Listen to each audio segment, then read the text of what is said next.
सत श्री अकाल दोस्तों, मेरे चैनल स्टडी फॉर जीके ਤੁਹਾਡਾ स्वागत है। ਅੱਜ ਗੱਲ ਕਰਾਂਗੇ ਲਿਬਰਲਿਜ਼ਮ ਦੀ। ਲਿਬਰਲਿਜ਼ਮ ਐਕਚੁਅਲ ਦੇ ਵਿੱਚ ਮਾਸਟਰ ਕੈਡਰ ਦੇ ਪੇਪਰ ਲਈ ਕਾਫੀ ਇੰਪੋਰਟੈਂਟ ਟੌਪਿਕ ਹੈ, ਇਸ ਲਈ ਇਸ ਟੌਪਿਕ ਨੂੰ ਇਸ ਸੀਰੀਜ਼ ਦੇ ਵਿੱਚ ਲਿੱਤਾ ਗਿਆ। ਇਸ ਤੋਂ ਪਹਿਲਾਂ ਅਪਲੋਡ ਕੀਤੀਆਂ ਹੋਈਆਂ ਵੀਡੀਓਜ਼ ਨੂੰ ਦੇਖ ਲੈਣਾ ਔਰ ਅਗਰ ਮੇਰੇ ਚੈਨਲ ਸਟੱਡੀ ਫॉर जीके ਨੂੰ ਸਬਸਕ੍ਰਾਈਬ नहीं ਕੀਤਾ ਤਾਂ ਪਲੀਜ਼ ਕਰ ਲਓ, ਬੈਲ ਆਈਕਨ ਨੂੰ ਪ੍ਰੈਸ ਕਰ ਲਓ ਤਾਂ ਜੋ ਅਪਡੇਟ ਸਮੇਂ ਸਿਰ ਮਿਲ ਸਕੇ। ਤਾਂ ਸ਼ੁਰੂ ਕਰਦੇ ਹਾਂ। ਉਦਾਰਵਾਦ ਦਾ ਆਰੰਭ ਕਿਸ ਸਦੀ ਤੋਂ ਮੰਨਿਆ ਜਾਂਦਾ ਹੈ? ਦੇਖੋ, ਉਦਾਰਵਾਦ ਦਾ ਜੋ ਆਰੰਭ ਹੋਇਆ ਇਹ 16ਵੀਂ ਸਦੀ ਤੋਂ ਆਰੰਭ ਮੰਨਿਆ ਜਾਂਦਾ ਹੈ। ਤਾਂ ਇਸ ਦਾ ਜੋ ਰਾਈਟ ਆਨਸਰ ਹੈ ਇਹ 2। ਉਦਾਰਵਾਦ ਦਾ ਆਰੰਭ 16ਵੀਂ ਸਦੀ ਵਿੱਚ ਕਿਸ ਦੀ ਵਿਰੋਧਤਾ ਦੇ ਰੂਪ ਵਿੱਚ ਹੋਇਆ? देखो, उदारवाद का जो आरंभ होया 16वीं सदी के विच, उस समय जो कुलीन वर्ग सी, जो चर्च सी, उसकी सत्ता जिहड़ी सीगी वो बहुत ज़्यादा निरकुश हो चुकी सी, जिस करके कुलीन वर्ग चर्च की सत्ता के विरोध में ही उदारवाद का 16वीं सदी के विच जन्म हुंदा है। तो इस क्वेश्चन का राइट आंसर है 1। लिबरलिज्म शब्द की उत्पत्ति किस भाषा के शब्द तो हुई? देखो, लिबरलिज्म शब्द की उत्पत्ति हुई सी लतीनी भाषा के शब्द तो। देखो, लतीनी भाषा का एक शब्द सी लिबर, और इस लिबर तो बनिया लिबरलिस, और इस लिबरलिस का मतलब है फ्री मैन, और इस लिबरलिस तो ही लिबरलिज्म बनिया और यही जिहड़ा शब्द है अज यूज़ किया जाता है। अगर तुहानू ओल्ड फ्रेंच का अगर शब्द पूछ लैन कि ओल्ड फ्रेंच का किहड़ा शब्द जिस तो लिबरलिज्म की उत्पत्ति मन्नी जाती है तो वह है लिबरल। लिबरल का जो मतलब हुंदा है यह हुंदा है व्यक्तिगत स्वतंत्रता। तो ये तुसी याद रखना है। तो लिबरलिज्म की उत्पत्ति हुई लैटिन वर्ड तो। उदारवाद के किन्ने रूप मन्ने जाते हैं? देखो, उदारवाद के 2 रूप मन्ने जाते हैं। किहड़े-किहड़े रूप है वो? तो अगर उदारवाद की गल करिए तो एक अपने कोले है परंपरावादी और एक है आधुनिक उदारवाद। इस परंपरावादी नूं ही असीं जो है वो क्लासिकल उदारवाद भी बोल दें और इधर समकाली उदारवाद भी बोलिया जाता है।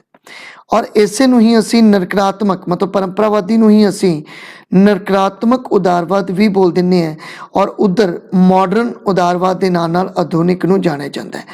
तो देखो, जो परंपरावादी उदारवादी है ये जो राज है इस नूं एक जरूरी बुराई मनते हैं और एक बनावटी संस्था मनते हैं, और परंपरावादी उदारवाद जिहड़े है एक कुदरती अधिकारां दा समर्थन करते हैं पूरी तरह। जदों कि आधुनिक उदारवादी जिहड़े हैगे है ये कुदरती अधिकारां दा समर्थन नहीं करते, कुदरती अधिकारां नूं नहीं मानते, और ये राज नूं एक जरूरी बुराई भी नहीं मानते। देखो, हालांकि ये व्यक्ति नूं राज तो पहला रखते हैं, व्यक्ति पहला आंदा राज बाद च आंदा, लेकिन फिर भी ये राज नूं एक जरूरी बुराई नहीं मानते, जदों कि परंपरावादी जिहड़े है वो राज नूं एक जरूरी बुराई मनते हैं। तो ये डिफरेंस होया उस तो बाद जदों परंपरावादी तो बाद जदों आधुनिक आए 19वीं सदी के अखीर दे विच आधुनिक जो उदारवादी से काफ़ी प्रचलित होया, तो उस समय इन्होंने अपने कुछ विचार चेंज किए। तो इसका जो राइट आंसर बनेगा ये बनेगा 2। परंपरावादी उदारवाद के प्रमुख समर्थक कौन सन? तो देखो, परंपरावादी उदारवाद को मनन वाले John Locke, Adam Smith, Herbert Spencer. तो इस क्वेश्चन का जो राइट आंसर है ए 4। तो परंपरावादी उदारवाद के लिए ये सारे ही राइटर जिहड़े है वो इसके समर्थक सन। आधुनिक उदारवाद के समर्थक की गल करिए तो ये जेएस मिल, मैकाइवर अते हाबहाउस है, और इस दे नाल तुसी 2 होर याद रख सकते हो, TH ग्रीन अते JM कैन्स। तो इस क्वेश्चन का राइट आंसर है ऑल ऑफ दी अबव। तो आधुनिक उदारवाद नूं मनन वाले जेएस मिल, मैकाइवर, हाबहाउस, TH ग्रीन अते JM कैन्स सीगे। तो इसका राइट आंसर हो गया उपरोक्त सारे। उदारवाद का जन्मदाता किस नूं ਕਿਹਾ ਜਾਂਦਾ ਹੈ। ਦੇਖੋ ਉਦਾਰਵਾਦ ਦਾ ਜੋ ਜਨਮਦਾਤਾ ਮੰਨਿਆ ਜਾਂਦਾ ਹੈ, ਠੀਕ ਹੈ, ਇਹ ਮੰਨਿਆ ਜਾਂਦਾ ਹੈ ਜੌਨ ਲਾਕ ਨੂੰ। ਤਾਂ ਇਸ ਦਾ ਰਾਈਟ ਆਨਸਰ ਹੈ 1। ਆਧੁਨਿਕ ਉਦਾਰਵਾਦ ਦਾ ਆਰੰਭ ਕਦੋਂ ਤੋਂ ਹੋਇਆ ਮੰਨਿਆ ਜਾਂਦਾ ਹੈ? ਤਾਂ ਦੇਖੋ ਆਧੁਨਿਕ ਉਦਾਰਵਾਦ ਦੀ ਗੱਲ ਕਰਦੇ ਪਏ ਹੈ, ਤਾਂ ਆਧੁਨਿਕ ਉਦਾਰਵਾਦ ਦਾ ਜੋ ਜਨਮ ਹੋਇਆ ਮੰਨਿਆ ਜਾਂਦਾ ਹੈ 19ਵੀਂ ਸਦੀ ਦੇ ਅੰਤ ਤੋਂ। ਦੇਖੋ ਉਦਾਰਵਾਦ ਦਾ ਜਨਮ ਹੋਇਆ 16ਵੀਂ ਸਦੀ ਦੇ ਵਿੱਚ, ਲੇਕਿਨ ਬਾਅਦ ਵਿੱਚ ਇਹ ਦੋ ਪਾਰਟ ਦੇ ਵਿੱਚ ਵੰਡਿਆ ਗਿਆ, ਪਰੰਪਰਾਵਾਦੀ ਅਤੇ ਆਧੁਨਿਕ। ਔਰ ਜੋ ਆਧੁਨਿਕ ਉਦਾਰਵਾਦ ਦਾ ਜਨਮ ਹੁੰਦਾ ਹੈ ਇਹ 19ਵੀਂ ਸਦੀ ਦੇ ਅੰਤ ਤੋਂ ਇਹ ਆਧੁਨਿਕ ਉਦਾਰਵਾਦ ਸ਼ੁਰੂ ਹੁੰਦਾ ਹੈ। ਜੌਨ ਲਾਕ ਅਨੁਸਾਰ ਵਿਅਕਤੀ ਨੂੰ ਕਿੰਨੇ ਕੁਦਰਤੀ ਅਧਿਕਾਰ ਪ੍ਰਾਪਤ ਹਨ? ਦੇਖੋ ਜੌਨ ਲਾਕ ਦੇ ਅਨੁਸਾਰ ਜੋ ਵਿਅਕਤੀ ਨੂੰ ਕੁਦਰਤੀ ਅਧਿਕਾਰ ਦਿੱਤੇ ਗਏ, ਇਹ 3 ਕੁਦਰਤੀ ਅਧਿਕਾਰ ਜਿਹੜੇ ਆ ਉਹ ਮੰਨੇ ਜਾਂਦੇ ਆ। ਔਰ ਅਗਰ ਗੱਲ ਕਰੀਏ 3 ਕਿਹੜੇ ਕਿਹੜੇ ਆ, ਤਾਂ ਇੱਕ ਹੈ ਜੀਵਨ ਦਾ ਅਧਿਕਾਰ, ਦੂਸਰਾ ਹੈ ਸੁਤੰਤਰਤਾ ਦਾ ਅਧਿਕਾਰ,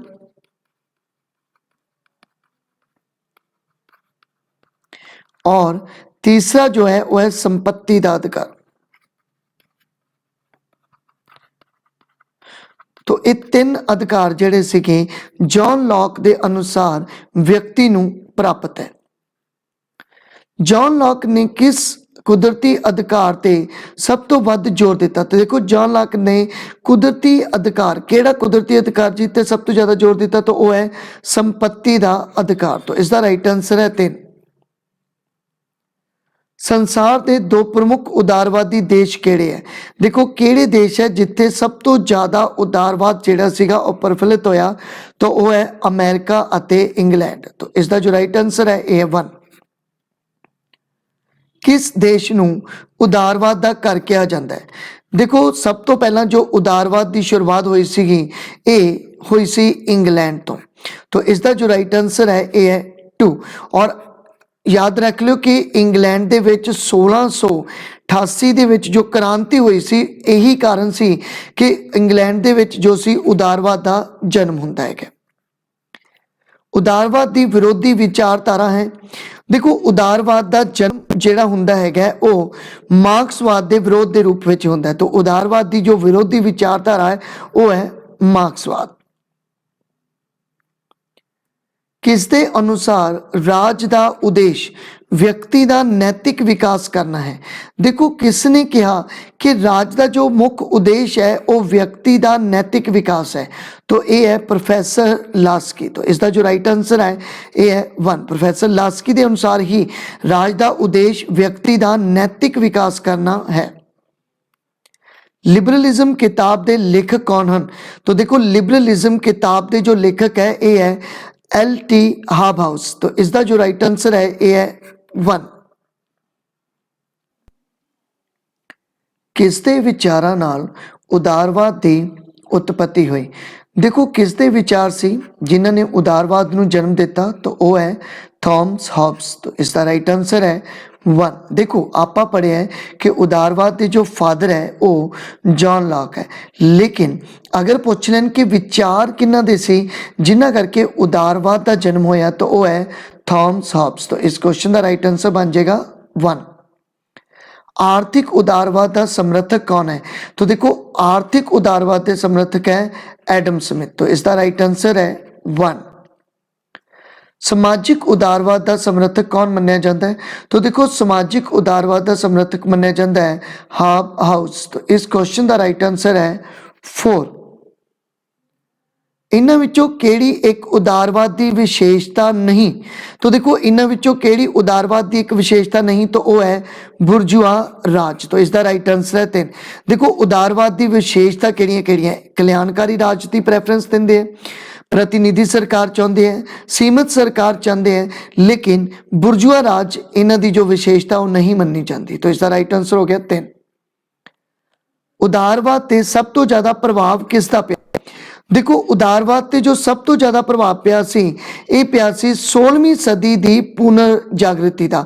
16वीं सदी के विच जो पुनर जागृति हुई उसका ही सब तो ज़्यादा प्रभाव पिया उदारवाद ते। उदारवाद के समय मतलब 16वीं सदी में पुनर जागृति के समय चर्च की विरोध होना शुरू होया, नवे नवे विचार जिहड़े सीगे वो शुरू होए। इस करके जो सब तो ज़्यादा जिहड़ा रोल रहा वो 16वीं सदी की पुनर जागृति का रोल रहा उदारवाद नूं प्रफुल्लित करन दे लई। तो इसका राइट आंसर रहेगा 1। फैबनवाद का जनक किसनों मन्निया जाता है? तो देखो फैबनवाद का जनक मन्निया जाता है JS मिल नूं। तो इसका जो राइट आंसर है यह है 3। कौन अनुभवक उदारवादी विचारक है?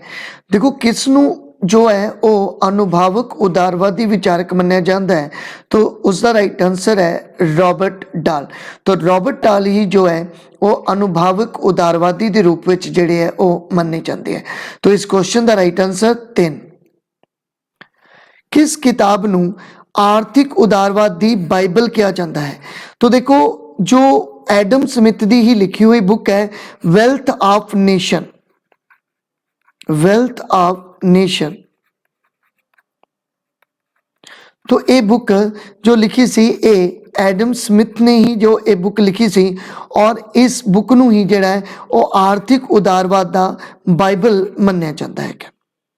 इत्थे तुसीं याद रख लो कि जो अर्थशास्त्र है ये लिखिया सीगा कुटलिया ने। दास कैपिटल है जो ए कार्ल मार्क्स की लिखी हुई है,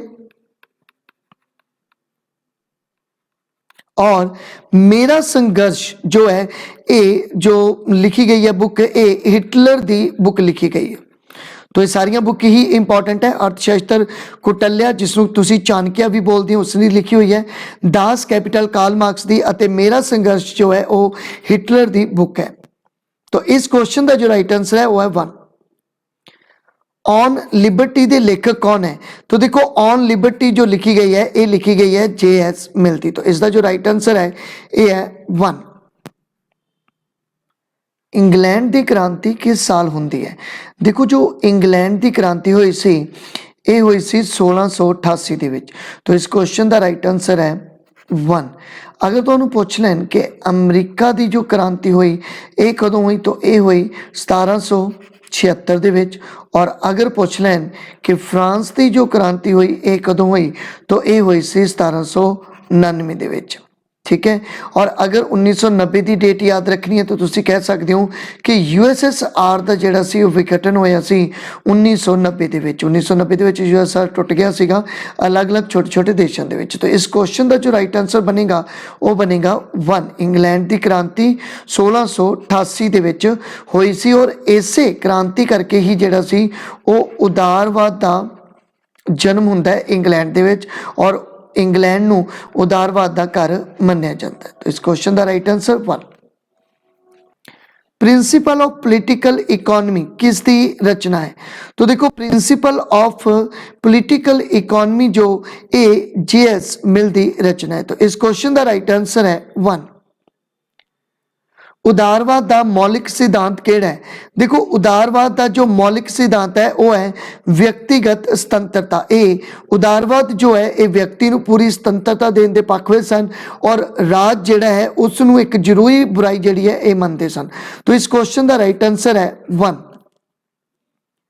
केड़ा सिद्धांत राज दे रात दे पहरेदार की भूमिका का समर्थन करता है? देखो केड़ा सिद्धांत है जो राज नूं सिर्फ एक पहरेदार के रूप में मानता है?